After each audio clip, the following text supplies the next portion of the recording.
All right, we are in southwest Louisiana, down near the bottom of it, a place called Avery Island. And this is, of course, Louisiana, one of the things it's known for is hot sauces. And this is the place where they make Tabasco. And you come down here, they've got a beautiful garden set up. We're here on a day where it's not very crowded. It can get that way sometimes. As you see ahead on the left, there's a museum. And on the right side, there's a country store. And they've got a restaurant further over here to the right, 1868. It's how long this stuff's been around. They started this a long time ago. And so if you come here, you can take a tour. It's a beautiful location. Come here, take a tour, and see what's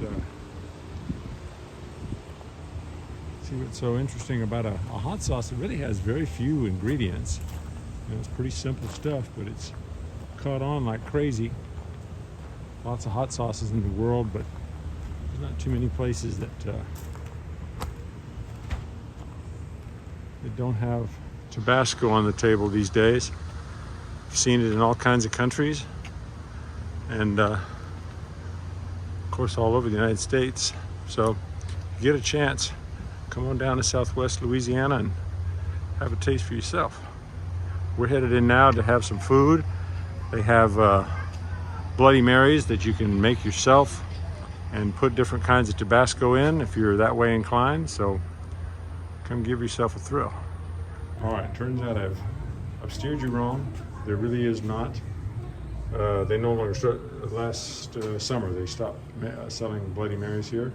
So come and have a more wholesome meal with various hot sauces which you see before you, different flavors of Tabasco, and then drive safely home before you have anything like a Bloody Mary. All right, come in here. This is the museum. You run into a whole bunch of big Tabasco bottles and a lot of history. Turns out there's an enormous amount of history to both the production of this stuff. I give all kinds of details about how it's made and what goes into it, and a whole bunch of history as to the family, McElhaney family, and all the people who worked through the generations. They got all the musicians out there, they got a Tabasco guitar somebody put together, a Tabasco bottle, and all the cultural effects. They've got videos running of things that have come up in popular culture over the years, and a number of videos give you a sense of the place. Somebody told me we're here on a good day as far as the amount of people, because there's really not many people here today.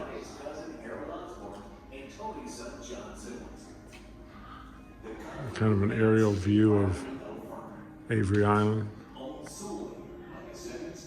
And that gives you an idea of how isolated the whole production is. And then where it was done. So it says here, it's hard to read, I'm sure. It says, although humans may have first visited Avery Island as early as around 13,000 years ago, attracted not only by its salty springs, but ample wild game, radiocarbon dating confirms the presence of Native Americans on the island by 25,000 BC. And here are some of those artifacts that help confirm the age through carbon dating. So lots to see. We're late in the day, so we'll do a very quick walk around. And they make it pretty easy. They've got a tour, kind of a self-guided thing. You sign up for it and walk around to different numbered spots. So we started in the museum, and then as you head out, they've got everything sort of carefully laid out, so it's kind of hard to go wrong. Numbered, where you go 2, 3, which is where we're heading next, around to see more of how the stuff is produced.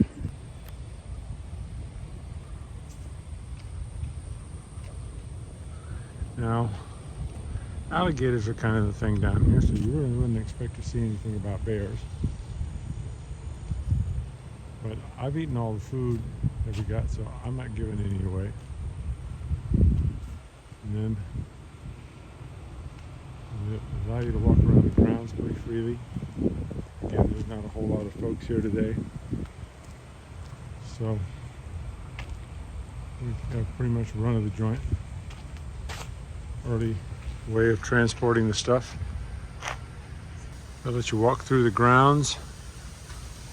See some of you have a whole bunch of bamboo gardens here. In the 20th century, a volunteered experimental grower of the U.S. Department of Agriculture.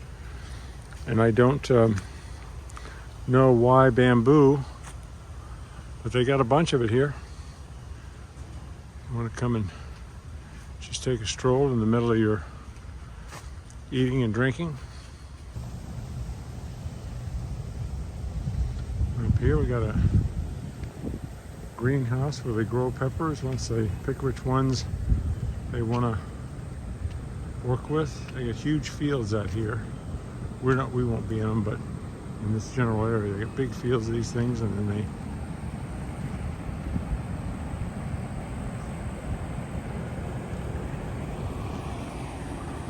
let you go in and there's your peppers in there. I see some habaneros and the regular chili peppers growing.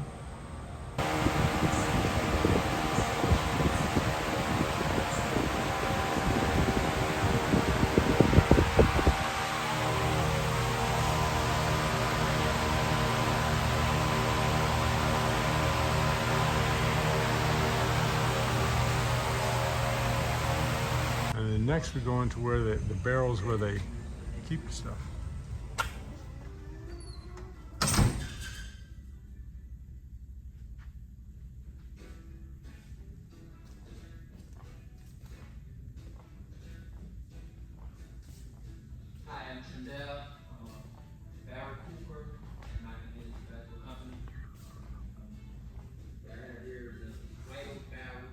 They come with iron cast iron rings.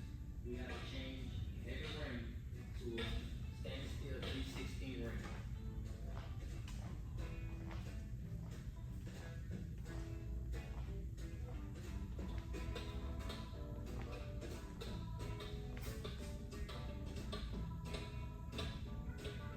From there we would have to...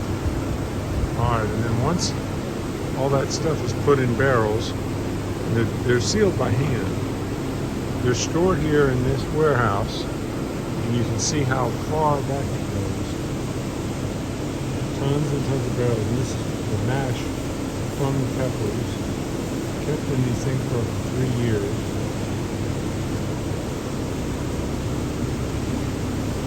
See how far back I can go. Kept in there for 3 years. Then they start making what you and I think of as Tabasco sauce from this pepper. All right, and then we get to the blending of all that stuff. They take that mash and they, let's see, put it all together, put it in that vault.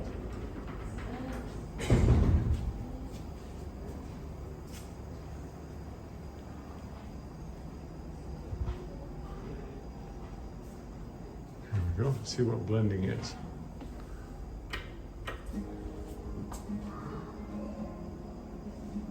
Here in blending, Tabasco pepper mash undergoes the final steps to becoming Tabasco sauce. The mash is drained and the liquid is mixed with high-quality distilled vinegar and stirred intermittently in large wooden vats for 2 to 3 weeks. The result is Tabasco Original Red Pepper Sauce. But it isn't ready for bottling just yet. After skins and seeds are removed, sauce samples are sent to the lab. where our highly trained specialists test them for quality such as consistency, color, and heat. Once the sauce passes these tests, it is finally sent to the factory floor to be bottled. There, automated bottling lines take over, filling, capping, labeling, and packing hundreds of bottles every minute. To guarantee packaging is perfect, digital cameras inspect each bottle of Tabasco sauce in only a fraction of a second. Still, it takes dedicated and diligent people to make sure the entire process runs smoothly. In fact, a McElhenney Company employee always personally inspects the finished product, and a trained sensory panel regularly taste tests the sauce to ensure high quality. Finally, cartons of Tabasco sauce are boxed and stacked on pallets, ready to ship all around the globe. This time-honored craft, spanning nearly 5 years from seed to sauce, ensures Tabasco sauce's unique flavor is recognized worldwide. And that's where he goes, sits and blends.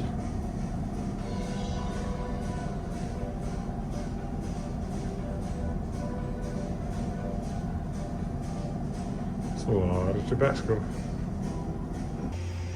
And apparently the salt they use for this Tabasco is in a mine that they have.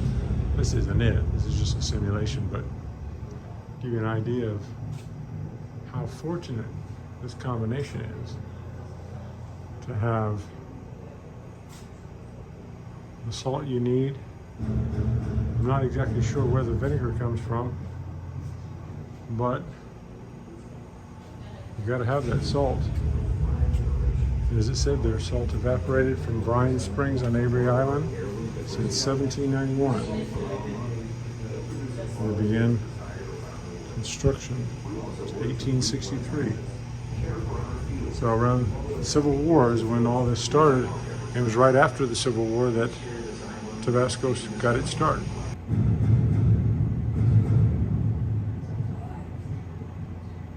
Then comes the high-tech stuff. You start churning out all those little familiar bottles in mass quantities. With all this constantly moving machinery, which I imagine works 24/7. I have not asked anyone about that, but it would not surprise me if this thing was going all the time to produce today 276,000 bottles and counting, and it's only mid-afternoon. And these people working hard. There was a thing back there showing people who had worked here from 20 to 45 years, and they get their names up on the wall when they do, and deservedly so. These folks are getting it done. Then, after you finish your visit, it's time for merch in the Tabasco Country Store. Again, very few people here. We're in early January, so that might give you an idea of when to come once the holidays are over. Thanks to veterans. Let's see what's inside. Why, they got everything with Tabasco on it in here. You get your hats and shirts. Get your all kind of Mardi Gras stuff. Bloody Mary mix. You can make your own now that they don't serve it. All kinds of large jugs of the stuff. Eat, don't forget to eat. Plenty of t-shirts and all kinds of raspberry chipotle and stuff like that. Oh, and they got a taste test back here. I think that's where I'm headed. Go over here and try a little bit of this stuff. See this? Young lady's pouring out all kinds of stuff for people to try. Oh, that sure does look good.